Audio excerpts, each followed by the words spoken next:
پاکستان مسلم league کے اندر شامل ہو گیا تھا، لیکن خیر پاکستان مسلم لیگ کی اس حقیقت کو تسلیم کرنے لگ گیا تھا کہ یہی وہ پارٹی ہے تو ہمیں دنیا کو بتا دیں، ہمیں اس سے کوئی اعتراض نہیں ہے کہ ہمارے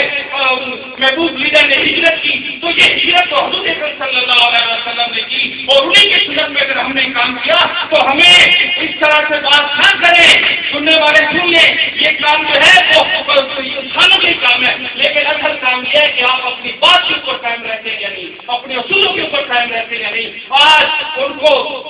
تانے دینے والے جو ان کے اوپر الزام لگانے والے وہ یہ تو دیکھیں کہ اس لیڈر نے جو میں نے ابھی آپ کو پہلے بتایا اپنی جان کی پرواہ نہیں کی، پیسے کو انہوں نے اپنے جوتے کی نوک پہ رکھا اور ہجرت کر کے دوبارہ واپس آئے تو مسلم لیگ کا پھر بول بالا ہوا۔ اس شخص کے اوپر، اس لیڈر کے اوپر اگر کوئی الزام دیتا ہے تو میں یہ سمجھتا ہوں کہ وہ جنت میں رہتا ہے۔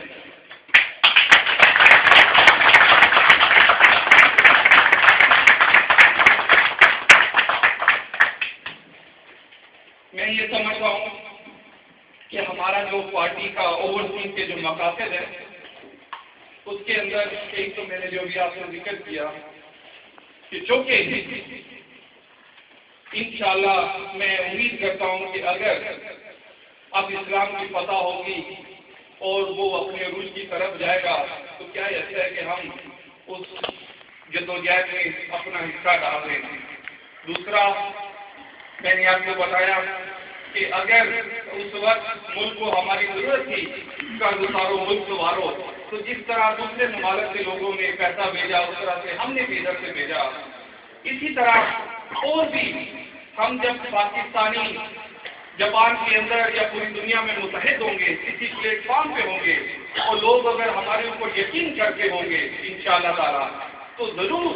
اگر کوئی بھی ایسی کاوش جیسا کہ آپ نے دیکھا کہ یہ سوال زلزلہ تھا تو اس کے اندر ہم لوگ زیادہ ٹائم نہ دے پائے، لیکن اس کے باوجود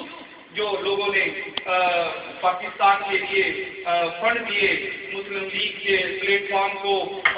انہوں نے اس کے اوپر بھروسہ کرتے ہوئے، یقین کرتے ہوئے، میں یہ سمجھتا ہوں کہ وہ اپنی مثال آپ ہے اور یہ بھی ہم سب کے لیے ایک آئینہ ہے، ہم سب کو دکھا سکتے ہیں اور یہ ہماری کریڈیبلٹی کا ایک منہ بولتا ثبوت ہے کہ دنیا ایکسیپٹ کرتی ہے کہ یہ لوگ جو ہے جو بات کر رہے ہیں سچ بات کر رہے ہیں۔ دیکھیں اللہ تعالیٰ کو بھی نہ ماننے والے کافی لوگ ہیں اور حضور صلی اللہ علیہ وسلم کو بھی نہ ماننے والے میرا خیال میں دنیا میں آدھے سے زیادہ ہوں گے، لیکن وہ اس سے اسلام جو ہے وہ مٹ نہیں سکتا ہے، اس سے ہمیں اپنی کاوشیں، ہمیں اپنے وہ چیزیں ہم روک نہیں سکتے، ہماری بھی مخالفت ہوتی ہوگی، مخالفین کا کام ہے مخالفت کرنا اور یہ روز ازل سے چلتا آیا ہے تو ان کو اپنا کام کرنے دے، ہمیں اپنا کام کرنا ہے، ہمیں اپنے کام کے اندر جو ہے وہ رکنا نہیں ہے، ہمیں آگے بڑھنا ہے۔ لوگ باتیں کرتے ہیں انہیں کرنے دیں، لیکن ہم اپنی منزل اپنی ڈگر کی طرف چلتے ہوئے جائیں۔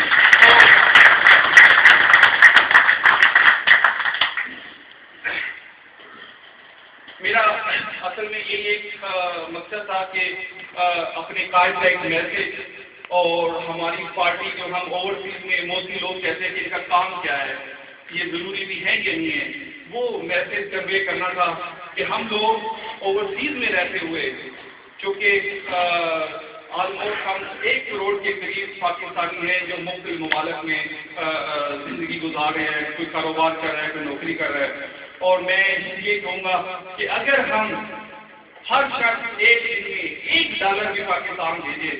تو میں کہتا ہوں کہ اربوں ڈالر ہر مہینے پاکستان جائیں گے، لیکن مقصد یہ ہے کہ وہ ہماری حکومت کے اوپر اوورسیز پاکستانیوں کا یہ ٹرسٹ ہو تبھی،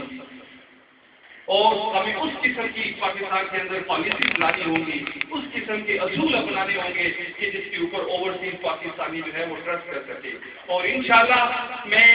کسی کو تنقید نہیں کرتا، لیکن اپنی حکومت کے بارے میں یہ ضرور کہہ سکتا ہوں کہ انشاءاللہ جب بھی وہ اقتدار میں آئے تو ہم ایسی پالیسیاں لانے کی کوشش کریں گے کہ جس کے اندر اوورسیز پاکستانیوں کا اعتماد بحال ہوگا، اور اگر ہم ایک شخص بھی $1 بھی پاکستان بھیجے گا جو کہ نہ لیڈر ہم ایک کاپی اگر لیتے ہیں تو $1 بنتا ہے تو وہ لاکھوں کروڑوں اربوں ڈالر بن جائیں گے، اور ہمیں اپنا کاسا اٹھا کے کسی یہودی کسی نصارہ کے سامنے ہاتھ پھیلانے کی ضرورت نہیں آئے گی۔ یار کیا عجیب بات ہے، ہم انہی سے بھی مانگتے ہیں اور انہی کی پالیسی سے خلاف بات کرتے ہیں، ہمارے ہمارے پولو فیلڈ میں بڑا تضاد ہے، اور ہمیں اس چیز سے بچنے کے لیے سب سے پہلے تو یہ ہے کہ ہم اپنے پاؤں پہ خود کھڑے ہوں، ہماری بات سے وہ ایک طاقت ہو کہ یہ جو بندہ کہہ رہا ہے یہ سچ ہے یا نہیں ہے، پھر ہم ان کے سامنے لڑتے ہوئے اچھے لگیں گے۔ ہمارا جب پولو فیلڈ اچھا نہیں ہوگا، اس میں تضاد ہوگا، تو ہم یہ دنیا کا مقابلہ نہ کر پائیں گے۔ اور آج ہم کو اس کے اوپر بھی سوچنا ہوگا کہ اللہ تعالیٰ نے قرآن مجید کے اندر یہ کہا ہے کہ اس دنیا کے جو سربراہ ہوں گے وہ میرے نیک اور سارے لوگ ہوں گے۔ آج آپ یہ دیکھیں کہ دنیا کے سربراہ کون ہیں؟ یہی وہ لوگ ہیں کہ جو مسلمانوں کو مارنے میں تلے ہوئے ہیں۔ کیا یہ نیک اور سارے لوگ ہیں؟ اصل میں یہ ان کا کیا دھرا نہیں ہے، یہ ہمارا قصور ہے کہ ہم لوگوں نے کوئی ایسا کام اچھا کیا ہی نہیں ہے کہ ہمیں سے اقتدار مل سکے۔ تو ظاہری بات ہے کہ ان کے پاس اقتدار جانا تھا۔ یہ ہمیں سوچنے کا مقام ہے، صرف باتیں کرنے کا نہیں، سوچنے کا ہے کہ یہ اقتدار جو اللہ کے نیک اور سارے لوگوں کے لیے تھا، یہ کفار کے پاس کیوں چلا گیا؟ تو ہماری محفلیں، ہماری میٹنگ جو بھی ہوں، ہماری اس سوچ کے اوپر ہوں کہ ہم نے ملک کو کس طرح سے کامیاب کرنا ہے، اس کے امیج کو کس طرح سے اچھا کرنا ہے، اور اس کی اکانومی کو کس طرح سے بہتر کرنا ہے، اور دنیا کے اندر اس کا کھویا ہوا مقام جو ہے وہ ہم نے کیسے واپس دلانا ہے، اور جو اس کا ڈیو رول ہے اس میں کیسے کردار اس کو ادا کرنا ہے۔ یہ ہماری سوچ کا محور ہونا چاہیے، نہ کہ ایسی کانسپائریسی کہ جس سے ہم لوگ آپس میں ڈیوائڈ ہوں، ایک دوسرے کے ساتھ ہمیں لڑایا جھگڑایا۔ وہ پالیسی کو ہمیں جو ہے وہ نظر انداز کرنا ہوگا، اور متحد ہو کے جو ہم کام کر سکتے ہیں شاید کے تنہائی کے اندر اکیلے رہ کے۔ اور یہ تو ڈیوائڈ اینڈ رول وہ امریکن پالیسی ہے، وہ تو چلو سوری امریکن گوروں کی پالیسی ہے، وہ تو چلو یہ کر سکتے ہوں گے، لیکن ہم اپنے لوگوں کے اوپر یہ کیوں استعمال کرتے ہیں؟ تو شاید میں زیادہ بول گیا، لوگ بھی تھک گئے ہوں گے، لیکن میں صرف یہ کہوں گا کہ آج کی محفل جو تھی وہ ایک شاندار محفل تھی، اور جیسا کہ مجھے بتایا گیا کہ نیگاتا کے اندر اس قسم کے ایونٹ بڑے کم ہوئے ہیں، اور اس ڈسپلن کا اور جس پیار کا آپ نے آج اظہار کیا ہے، میں آپ کا اپنے دل سے مشکور ہوں۔ اور یہ جو پارٹی کہ جو آپ لوگوں کو میرا ایک بڑے بھائی ہونے کے ناطے ایک ہی میسج ہے کہ ہمیں اکٹھا ہو کے میں یہ نہیں کسی اور کسی گروپ کی یا کسی پارٹی کی وہ یہ نفی کروں۔ میں یہ سمجھتا ہوں کہ آج ہمارے پاس وقت نہیں ہے، ہمیں جلد از جلد یہ فیصلہ کرنا ہوگا کہ ہمیں ملک کو بچانے کے لیے ہمارا کردار کیا ہونا چاہیے، کس لیول کا ہونا چاہیے، جس لیول کا بھی ہے اسے ہم ڈیفائن کریں، اور اس پلیٹ فارم پہ آ کے اگر آپ کسی کو بھی یہ سمجھتے ہیں کہ جو آپ کے ملک کا مزیہ بن سکتا ہے، اسلام کے لیے بہتر ہو سکتا ہے، میں کسی کو روکتا نہیں، لیکن میں صرف اپنی یہ بات ضرور کہوں گا کہ وہ میاں محمد نواز شریف بھی ایک ایسا شخص ہے کہ جو آج کے حالات کے اندر پاکستان کو ان مسائل کے اندر سے اگر بچا سکتا ہے، ورنہ اگر آج بھی ہم نے یہ کوشش نہ کی اور کسی نیکی کو حقیق مت سمجھ، ایون کہ کسی کو مسکرا کے ملنا ہی کرنا چاہیے،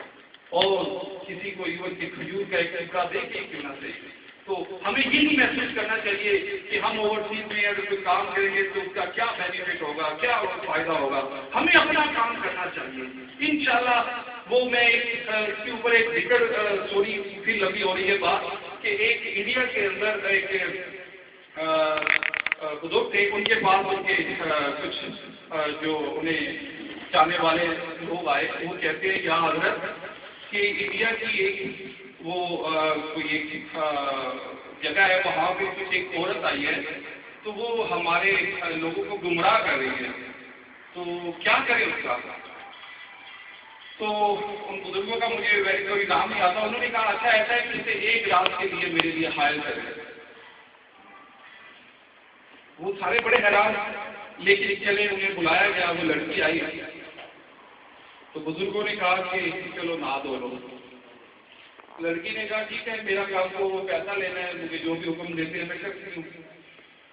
وہ نہا دھو لیا جب اس نے تو کہا کہ آؤ میرے ساتھ نماز پڑھو۔ لڑکی نے کہا ٹھیک ہے۔ اب بزرگ جو ہے وہ جب سجدے میں جاتے ہیں تو اللہ تعالیٰ کو کہتے ہیں کہ یا اللہ اس جگہ پر تو میں لے کے آ گیا ہوں اسے، اس عورت کو کہ تیرے سامنے یہ سجدہ کر رہی ہے، اس کے بعد اب تو میری اس خواہش کو پورا کر نہ کر، تو اسے قبول کر نہ کر، یہ تیرا کام ہے، لیکن اس لیول تک میں لے کے آ گیا ہوں، اب تو اسے قبول فرما یا نہ فرما تیرا کام ہے۔ تو سنا ہے کہ وہ بعد میں اتنی بڑی عالمہ بنی کہ اس نے انڈیا کے اندر بڑا نام کمایا۔ تو ہم لوگوں کو یہ چیز ضرور ذہن میں رکھنی چاہیے، یہ نہیں کہنا چاہیے کہ ہمارا